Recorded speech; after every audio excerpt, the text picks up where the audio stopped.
Hey, you're out in the garage with TheEZGZ. I do not see how anybody retired could get bored. I just, my wonderful neighbor just brought me over some tomatoes, and gosh, nice to have neighbors with a garden. And I was telling him, he asked me how it went on my trip, good neighbor, we visit and stuff. He watched me do all this stuff, and told him the transmission was bad and stuff. He said, well, how'd your camper work out? And I told him it worked out pretty good. Wished I had some water and stuff.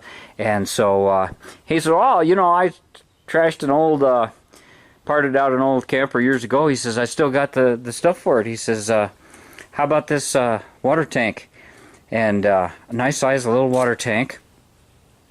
And he says, I think I still got the pump. And he pulled out this pump, and we tested it on the battery, and it run.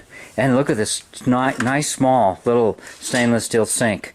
So I'm going to cut that stainless steel sink in right where I sleep, to the right side where I told you I had that kitchen. And that way I can put a board over it and just sleep on top of it. That'll make no difference to me. And maybe I'll make a couple of cutting boards to fit in those slots to carry the weight and give me something to work on. And then I can put a 5-gallon bucket on the floor to catch the waste that comes out of that when the car's not in there. You get the idea? And then I can, I was thinking what to do with the water tank. We'll take the water tank, and I'm gonna, my toolbox here, where the lid goes up, I was thinking about making this into a V-nose. I'll set the water tank up here so that it'll flow down to it might even make it gravity into the, I don't know. I won't go down the road with it full of water. I'll get water close to my destination, so I'm not, if we figure that's about a 20-gallon tank, maybe 25. So you figure, 200 pounds, no sense putting an extra 200 pounds of tongue weight on here for nothing. But yeah, I think that's going to be the plan. I'll just cobble something together and give it a test run. That way in the wintertime too, if I go down to Arizona this summer, and here I got my battery for the pump, I'll put the pump up beneath the tank. You get the idea. Yeah, sweet deal, huh? So I've been working on the car. Got the transmission out. I'm not even going to go inside that transmission. Got too much other things to go do, and the guys are talking about going on another trip. Mark's about got his clutch done. I haven't talked to him in a while, and I had to take a couple days and just recatch my energy. But I'll show you what we got going here.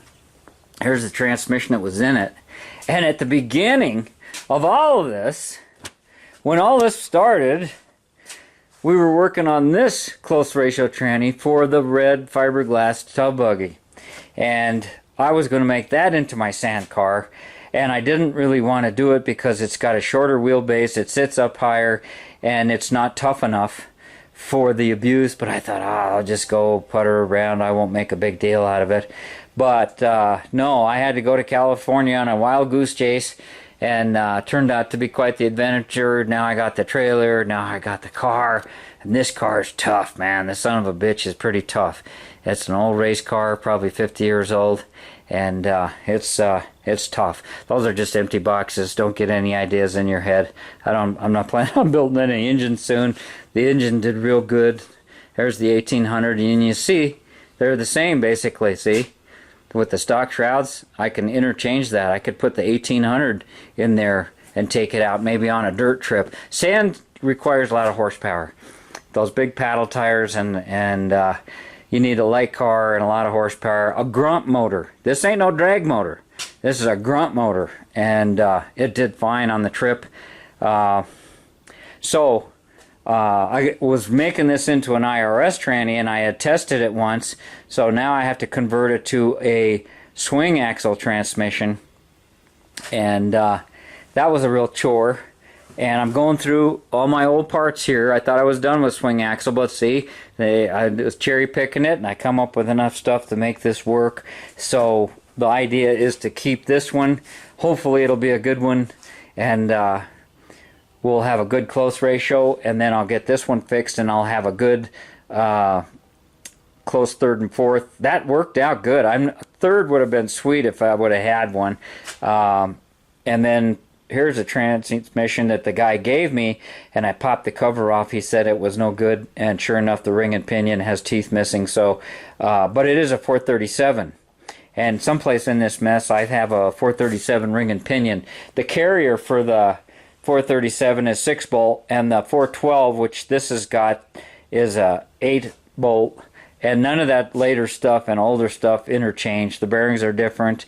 The gears themselves, if you go older than 66, if you go 65 and old to 61 to 65, anything older than that is a split case, and it's, you forget it. They're not very, unless you're restoring something, they're not good for nothing. And those 437s are okay for a stock engine and transmission, but this is the one that will take more of the horsepower, but I don't have a super diff in it. And I'm going to get my grandson here in a couple hours, and he's going to have his first sleepover with Grandpa. It'll be interesting to see what he thinks of the desert car, because he's never seen it. Yeah, I wish it was done where I could give him a little ride in it, but another time. His mom and dad got something going on this weekend. I think it's their anniversary, so they were going to do something special, and this is going to be my chance to get my grandson and see how interested he is in mechanical things. His two older brothers aren't very interested in what I do, but we'll see how Tyler does. He's quite the little energetic guy, and we hit it off pretty good. He's my fishing buddy. We were fishing over here earlier this summer. His mom brought him up, so looking forward to that. I got a different collector here. I'm going to try to put a muffler down. I want to keep that other one with the super trap on it because it is a forestry approved spark arrestor, and we might do some forest adventures. So picked up this, and going to try to make that work. And yeah, that's what's going on here. Busy, busy, busy all the time. Got to get ready for the next adventure. Hope your weekend is good. Hope we're over all the hurricanes and hot weather and craziness that we've had this summer. It's been a kind of one of those summers, hasn't it? And time just flies by. So thanks for watching. Thanks for subbing. TheEZGZ out.